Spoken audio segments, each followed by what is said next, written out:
Dear friends, Godavari కెరటాల YouTube channel తరపున మరొకసారి మీకు స్వాగతాన్ని తెలియజేస్తూ ఈరోజు మరొక అద్భుతమైన సినిమా కథతో మీ ముందుకు రావడం జరిగింది. తెలుగు సినీ ప్రపంచంలో నిత్య కళ్యాణి లాంటి చిత్రాల్లో ఒకటి సిరి సంపదలు. 1962లో విడుదలైనటువంటి చిత్రం. శ్రీ అక్కినేని నాగేశ్వరరావు గారు అద్భుతమైన నటన, అదేవిధంగా నటి సావిత్రి గారు నటించిన ఈ చిత్రం కుటుంబం, సంబంధాలు, సంపద, విలువలు అనే అంశాలపై సున్నితమైన భావోద్వేగాలతో నిర్మించబడింది. మధుర గీతాలతో మనసును హత్తుకునే ఈ సినిమా సున్నితమైన పాత్ర చిత్రణతో ప్రేక్షకులను అలరించింది. ప్రతి సన్నివేశం ఒక జీవన పాఠం, ప్రతి సంభాషణ ఒక మనసును కదిలించే అనుభూతి, ప్రతి పాట ఒక మధురానుభూతి, మధుర స్మృతి. మరి ఈ సినిమాకు వచ్చినటువంటి అవార్డులు, ప్రత్యేక గుర్తింపులు, జాతీయ చలనచిత్ర పురస్కారాలు: 10వ నేషనల్ ఫిల్మ్ అవార్డ్స్ 1962 తెలుగు విభాగంలో certificate of merit 3rd best feature ఫిలింగా సిరి సంపదలు ఫిలింకి రావడం జరిగింది. ఇది అధికారిక జాబితాలో మహామంత్రి తిమ్మరుసు బెస్ట్ కులగోత్రాలు సిరి సంపదలుగా నమోదైంది. దర్శకుడు శ్రీ పి. పుల్లయ్య గారి ఫిల్మోగ్రఫీలో కూడా ఇదే విధంగా 3rd best film feature certificate of మెరిట్గా నమోదు చేయబడింది. మరి ఈ సినిమాకు ఉన్నటువంటి బ్యాక్ స్టోరీస్, ప్రత్యేకమైనటువంటి గుర్తింపులు. సిరి సంపదలు మరి అదేవిధంగా కులగోత్రాలు 1962తో దాదాపు ఒకే చోట ఒకే కాలంలో థియేటర్లకు వచ్చింది. పుల్లయ్య గారి పేరున్నప్పటికీ ఈ చిత్రం బాక్సాఫీస్ వద్ద మరి ఎన్నో హిట్లు, సుమారు అప్పటికే ఉన్నటువంటి రిలీజ్ అయినటువంటి సినిమాల్లో ఇది అత్యుత్తమ సినిమాగా మనం రికార్డ్ చేయడం జరిగింది. కొన్ని మూలాలు 1962 సెప్టెంబర్ 19న రిలీజ్ డేటాగా చూపుతుండగా, మరొక ప్రముఖ లిస్టింగ్లో 1962 డిసెంబర్ 21గా ఇది సినిమా విడుదలవడం జరిగిందని చూపించడం జరిగింది. బ్యానర్ మరి నిర్మాణ బృందం: చిత్రాన్ని పద్మశ్రీ పిక్చర్స్ బ్యానర్పై నిర్మాత శ్రీ వి.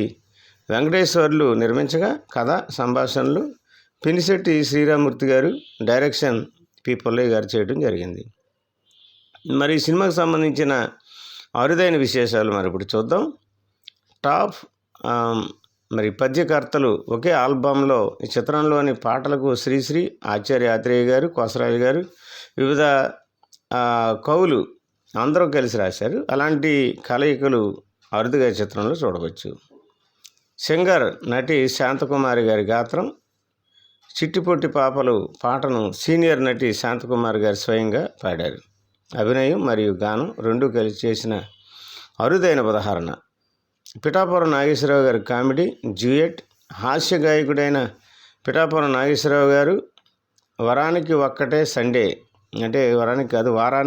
ఒకటే సండే వంటి పాటల్లో ఎస్. జానకితో డ్యూయట్ పాడారు. కామెడీ ట్రాక్స్కు బ్యాక్ వాయిస్ ఇచ్చినటువంటి ఆయన స్టైలు దీనిలో స్పష్టంగా మనకు కనిపిస్తోంది.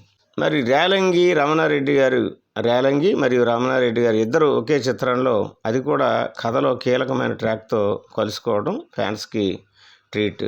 మరి సురభి నాటక వంశానికి చెందిన కళాకారిణి సురభి బాలసరస్వతి ఈ చిత్రంలో కనిపిస్తారు. సురభి రంగస్థల సంప్రదాయానికి చెందిన నటిగా ఇది ఒక మంచి రెఫరెన్స్గా ఈ చిత్రంలో మనం చూడవచ్చు. Master Venu melodies and legendary voices.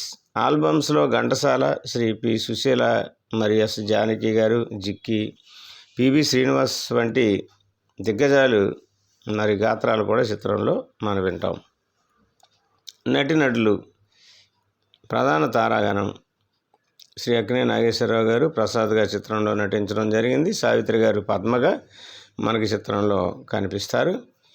మరి ప్రధాన సహాయక పాత్రలు: శ్రీ వి. నాగయ్య గారు రఘుపతి నాయుడుగా, గుమ్మడి గారు జగపతి నాయుడు గాను, శాంతకుమారి గారు పార్వతి గాను, ఏవి సుబ్బారావు గారు జూనియర్ చక్రాధారం గాను, గిరిజ గారు రమా గాను, వాసంతి గారు లతా గాను, అదే విలను ప్రతినాయక్ ట్రాక్ రాజనాల భుజంగరావు గారు గాను, రమణారెడ్డి గారు గరటయ్య గాను, మరియు కామెడీ ఆర్టిస్టులు రేలంగి ఆనంద్ కుమార్, అల్లు రామలింగయ్య గారు, అప్పన్న గాను, చదలవాడ గారు అంజయ్య గాను, చలం మధు గాను, డాక్టర్ శివరామకృష్ణయ్య గారు పానకాలరావు గాను, ప్రభాకర్ రెడ్డి గారు డాక్టర్ గాను, సురభి బాల సరస్వతి గారు కొందమ్మ గాను ఈ చిత్రంలో నటించడం జరిగింది.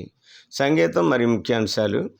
సంగీతం మాస్టర్ వేణు గారు, పాటల రచయితలు శ్రీశ్రీ, అదేవిధంగా ఆచార్య యాత్రేయ గారు, కోసరాజు గారు, మరియు గాయకులు ఘటసాల గారు, పి సుశీల గారు, ఎస్ జానకమ్మ గారు, జిక్కీ గారు, పివి శ్రీనివాస్ గారు, అదేవిధంగా పిఠాపురం నాగేశ్వరరావు గారు, శాంతకుమార్ వీరు ఈ చిత్రంలో పాడటం జరిగింది. సిరి సంపదలు 1962 పాత్రల పరిచయం. ప్రసాద్గా శ్రీ అక్కినేని నాగేశ్వరరావు గారి చిత్రంలో నటించడం జరిగింది. వారు చదువు పూర్తి చేసుకొని పట్టభద్రుడైన యువకుడు, ఆశయవంతుడు, నిజాయితీ గలవాడు, సౌజన్యంతో గౌరవంతో నడుచుకునే మనిషి, కుటుంబం విలువలు అన్నీ మించి ఒక బాధ్యతగా మరి తీసుకున్నటువంటి వ్యక్తిగా మనం చిత్రంలో చూడవచ్చు. సావిత్రి గారు కథానాయకి, అమాయకురాలు, పాపభీతి కలిగినటువంటి గృహిణి, ధర్మాన్ని గౌరవించే మహిళ, తన కుటుంబానికి అంకిత భావంతో భర్తకు తోడుగా నిలిచే ఆదర్శవంతురాలుగా చిత్రంలో మనం చూడవచ్చు. అదేవిధంగా రఘుపతి నాయుడుగా శ్రీ వి నాగయ్య గారు నటించారండి. వృద్ధుడైన పెద్ద మనిషి, మానవత్వం, ధర్మం నమ్మిన దయా మరియు గుణశీలి కలిగినటువంటి పాత్ర. కథలో తండ్రి స్థానంలో ఉండే విలువలను కాపాడే మరి వ్యక్తిగా మరి పాత్రలో మనం చూడవచ్చు. జగపతి నాయుడు గారు గుమ్మడి గారు సంపన్నుడు, ప్రతిష్ట కలవాడు, కొంత గర్వం కొంత అహంకారం కలిగిన వ్యక్తి, సంపదను గౌరవంగా భావించే వ్యక్తిగా చూపబడతాడు. పార్వతి అంటే శాంతకుమార్ గారు కుటుంబానికి శ్రద్ధ కలిగిన తల్లి పాత్ర. తన పిల్లల పట్ల అనురాగం చూపిస్తూ మధ్యవర్తిగా కాపాడే ధోరణి కలిగి ఉంటుంది. చక్రధరం అంటే ఏవి సుబ్బారావు గారు జూనియర్ కుటుంబంలో ఒక ముఖ్య సభ్యుడు, సాధారణంగా శాంతమైన కానీ కొన్నిసార్లు దృఢమైన నిర్ణయాలు తీసుకునే వ్యక్తిగా ఈ పాత్రలో కనిపిస్తారు. రమ అంటే గిరిజ గారు స్వభావంలో తేలికపాటి మరియు హాస్యభరితమైన పాత్ర, గృహ కథలో సున్నితమైన వినోదాన్ని కలిగించే వ్యక్తి. లత అంటే వాసంతి గారు చిన్న వయస్కురాలు, అమాయకత్వం, సరదా కలిపిన పాత్ర, కుటుంబంలో కాంతి నింపే వ్యక్తి. భుజంగరావు గారు అంటే రాజనాల గారు ప్రతినాయకుడు, కపటుడు, లోబి, తన ప్రయోజనం కోసం ఇతరులను వాడుకునే వ్యక్తి. గరటయ్య అంటే రమణారెడ్డి గారు అశుభరిత ప్రతినాయక ట్రాక్, భుజంగరావుతో కలిసే స్వార్థపరుడైన వ్యక్తి. ఏకే ఆనంద్ కుమార్ అంటే రేలంగి గారు వినోదాత్మక పాత్ర, తన హాస్యంతో కథకు తేలికను తెచ్చే వ్యక్తి, అతని మాటల్లో వ్యంగ్యం సరదా కలుస్తాయి. అప్పన్న అంటే అల్లు రామలింగయ్య గారు కామెడీ రసాన్ని అందించే మరో పాత్ర, చిన్న చిన్న సంఘటనల్లో నవ్వులు పూయించే వ్యక్తి. అంజయ్య గారు అంటే చదలవాడ చిన్న పాత్ర కానీ ముఖ్యమైన సహాయ పాత్ర, హాస్య సామాన్య శైలితో కనిపించే వ్యక్తి. మధు అంటే చలం గారు స్నేహపూర్వక స్వభావాన్ని కలిగినటువంటి పాత్ర, యువకత్వానికి ప్రతినిధిగా కనిపిస్తారు. పానకాలరావు గారు అంటే డాక్టర్ శివరామకృష్ణయ్య గారు సాధారణంగా హాస్యరంగంలో కనిపించే చిన్న సహాయ పాత్ర, తన మాటలలో విచిత్రత వ్యంగ్యం ఉంటుంది. డాక్టర్గా ప్రభాకర్ రెడ్డి గారు చిత్రంలో నటించడం జరిగింది. సీరియస్ సహాయ పాత్ర, కథలో వైద్యుడి రూపంలో వాస్తవికతను ప్రతిబింబించే వ్యక్తి. కొందమ్మ అంటే సురభి బాల సరస్వతి గారు సరదాగా గ్రామీణ మజాను చూపించే చిన్న పాత్ర. సురభి నాటక సమాజం నుంచి వచ్చిన ప్రతిభావంతురాలు. ఇతరులు సీతారాం గారు అంటే సహాయ పాత్ర అండి. వైవి రాజు గారు సహాయ పాత్ర. బేబీ సుమంగలి చిన్న పాత్ర కూడా పోషించడం జరిగింది. సిరి సంపదలు సినిమా యొక్క కథా సారాంశం. కథ ఆరంభమవుతుంది 2 కుటుంబాల పరిచయంతో.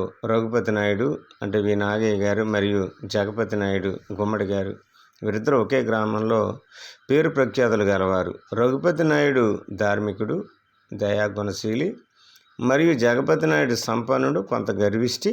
వీరి మధ్య అనుబంధం ఉన్నప్పటికీ సంపద ప్రతిష్టల తేడా కారణంగా చిన్న చిన్న విభేదాలు ఉత్పన్నమవుతాయి.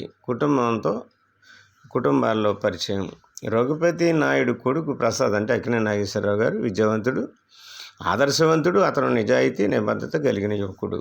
జగపతి నాయుడు కుమార్తె పద్మ అంటే సావిత్రి గారు అమాయకురాలు, గౌరవనీయురాలు.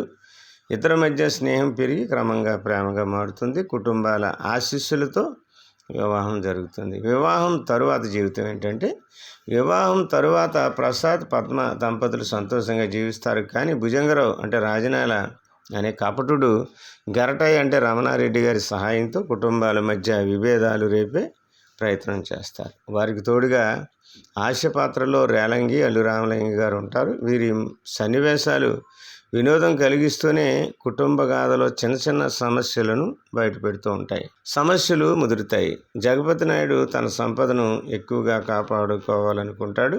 భుజంగరావు మాటలు విని ప్రసాద్ రఘుపతి కుటుంబంపై అనుమానాలు పెంచుకుంటాడు. ఇంకా కుటుంబంలోని ఇతర సభ్యులు కూడా ఈ విభేదాలకు బలై అనవసర తగాదాలు పెరుగుతాయి. ప్రసాద్ అంటే పద్మ అనుబంధం. వీళ్ళిద్దరు అనుబంధం ఏమిటంటే, ఈ గందరగోళంలోని ప్రసాద్ పద్మ దంపతులు ఒకరినొకరు అండగా నిలుస్తారు. వారి మధ్య ఉన్న బంధం పరస్పర విశ్వాసం వల్లనే కథకు ఉజ్వలత వస్తుంది. అందులోనూ పద్మ ఒక భార్యగా తన భర్తను, కుటుంబాన్ని కాపాడే ధర్మాన్ని చక్కగా ఈ చిత్రంలో చూపించడం జరిగింది. నిజం వెలుగులోకి రావటం, చివరికి భుజంగరావు కుతంత్రాలు బయటపడతాయి. అతని లోభం, కపటతనం ప్రతి ఒక్కరికి స్పష్టమవుతూ ఉంటుంది. జగపతి నాయుడు తన తప్పును గ్రహించి ప్రసాద్, రఘుపతి కుటుంబాలతో తిరిగి కలుస్తాడు. హ్యాపీ ఎండింగ్ అంటే కుటుంబాలు కలిసిపోతాయి. ప్రసాద్ పద్మ దంపతులు జీవితం ఆనందభరితంగా మారుతుంది. సినిమా చివరిలో సంపదలు కంటే కుటుంబ బంధాలు, ప్రేమ, విశ్వాసం గొప్పవి అనే సందేశాన్ని అందిస్తూ సినిమా ముగుస్తుంది. ముఖ్యమైన సారాంశం ఏంటంటే, సినిమా ప్రధాన సారాంశం సంపద కంటే మానవ విలువలు ముఖ్యమైనవి అనేది ఈ సినిమాలో ప్రధాన పాత్రగా మనం చూడవచ్చు. కుటుంబ విభేదాలు, లోబులు సృష్టించే సమస్యలు తాత్కాలికమే. నిజాయితీ, ప్రేమ, పరస్పర విశ్వాసమే చివరకు విజయాన్ని సాధిస్తాయి. సిరి సంపదలు 1962లో విడుదలైనటువంటి ఈ సినిమా కొన్ని సన్నివేశాలను మనం చూద్దాం. ఒకే ఊరిలో ఇద్దరు పెద్ద మనుషులు, రఘుపతి నాయుడు ధర్మపరుడు, జగపతి నాయుడు గర్విష్టి. వీరి కుటుంబాల మధ్య మరి ఉన్నటువంటి వైవిధ్యాలు, అనుబంధం ఇక్కడ ముడిపడటం ఈ సన్నివేశంలో చూడవచ్చు. రెండో సన్నివేశంలో ప్రసాద్ గారి ప్రవేశం. అంటే రఘుపతి నాయుడు కొడుకు ప్రసాద్ చదువుకున్నాడు, మంచి విలువలతో పెరిగాడు. అతను సత్యనిష్ఠుడు. కుటుంబ గౌరవం కంటే తనకన్నా లేదా కుటుంబం గౌరవం కన్నా మించింది ఏమీ లేదని నమ్మే వ్యక్తి. మరొక సన్నివేశంలో పద్మ పరిచయం అవుతుంది. జగపతి నాయుడు కుమార్తె పద్మ అమాయకురాలు, అరుదైన గృహిణి. మరి తన కుటుంబాన్ని కాపాడటంలో ఎంతో ఆరితేరినటువంటి వ్యక్తిగా ఈ సన్నివేశంలో మనం చూస్తాం. మరొక సన్నివేశంలో ప్రేమ పుట్టిక. ప్రసాద్ పద్మ మధ్య మొదటి పరిచయం, తరువాత స్నేహం. ఆ స్నేహం క్రమంగా గాఢమైన ప్రేమగా మారుతుంది. రెండు హృదయాలు ఒకే బాట పట్టడం ఈ సన్నివేశంలో చూడడం. సన్నివేశం 5లో వివాహం. రెండు కుటుంబాల అంగీకారంతో ప్రసాద్ పద్మ దాంపత్యం కలిసింది. అల్లరి, హాస్యం, ఆనందం నిండిన పెళ్లి వేడుకతో కథల్లో కొత్త పేజీ మొదలవుతుంది. మరొక సన్నివేశంలో సుఖ సంతోషాల జీవితం. వివాహానంతరం ప్రసాద్ పద్మ ఇద్దరు సంతోషంగా జీవనం సాగిస్తారు. ఒకరిపై ఒకరికి అంకితభావం, విశ్వాసం, పరస్పర గౌరవం వారి బంధాన్ని బలపరుస్తాయి. మరొక సన్నివేశంలో భుజంగరావు కుతంత్రం. అయితే ఈ ఆనందానికి ముప్పుగా నిలుస్తాడు భుజంగరావు. లోభం, కపటంతో నిండిన ఆ మనిషి గరటయ్య సహాయంతో కుట్రలు పడుతూ ఉంటాడు. మరొక సన్నివేశంలో విభేదాలు ఆరంభమవుతాయి. భుజంగరావు మాటలతో జగపతి నాయుడు ప్రభావితమవుతాడు. అనుమానాలు, అపార్థాలు పెరుగుతాయి. రెండు కుటుంబాల మధ్య విభేదాలు విత్తనం వేయబడుతుంది. మరొక సన్నివేశంలో దంపతుల పరీక్ష.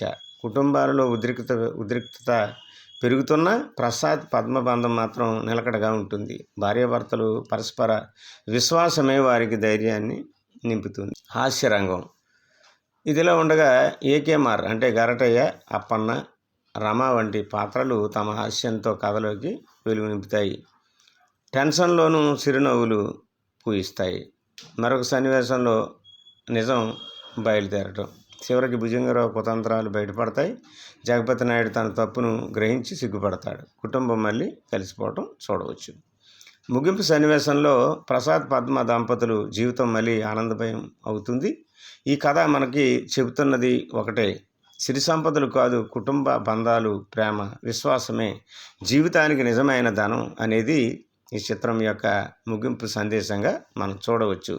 సిరి సంపదలు సినిమా 1962లో చివరికి భుజంగరావు చేసిన కుతంత్రాలు, లోభం అన్నీ బయటపడతాయి. జగపతి నాయుడు తన తప్పులను గ్రహించి రఘుపతి నాయుడు దగ్గర క్షమాపణలు కోరతాడు. రెండు కుటుంబాలు మళ్ళీ ఒకటిగా కలుస్తాయి. ప్రసాద్ పద్మ దంపతుల మధ్య ఉన్న విశ్వాసం, ప్రేమే సమస్యలను జయించగలిగింది అనేది చివరగా కుటుంబం మొత్తం ఆనందంగా కలిసిపోతుంది. సినిమా మనకు అందించే సందేశం ఏమిటంటే, ప్రతి సినిమా కూడా ఒక సందేశాన్ని మనం అందిస్తాయి. ఎందుకంటే పాత సినిమాల ప్రత్యేకత అదే, మనకు తెలిసిందే. కనుక ఈ సినిమా మనకు అందించేటువంటి సందేశం ఏంటంటే, సంపదలు, ధనం కంటే గొప్పది కుటుంబ బంధం, విశ్వాసం, ప్రేమ, నిజాయితీ మాత్రమే నిజమైన సిరి సంపదలు అనేది ఈ సినిమా యొక్క సారాంశం. డియర్ ఫ్రెండ్స్, ఇంతవరకు గోదావరి కెరటాలు అనే యూట్యూబ్ ఛానల్ మీరు ఎంతో ఆదరిస్తున్నారు. మీ అందరికీ ధన్యవాదాలు తెలియజేస్తున్నాను. అయితే ఇంకా ఈ ఛానల్ తెలియని వారికి మరి ఫ్రెండ్స్ మీరు అందరూ కూడా పరిచయం చేయండి, షేర్ చేయండి, కామెంట్ చేయాల్సిందిగా మిమ్మల్ని అందరినీ వినయపూర్వకంగా కోరుకుంటూ థ్యాంక్ యూ ఫ్రెండ్స్.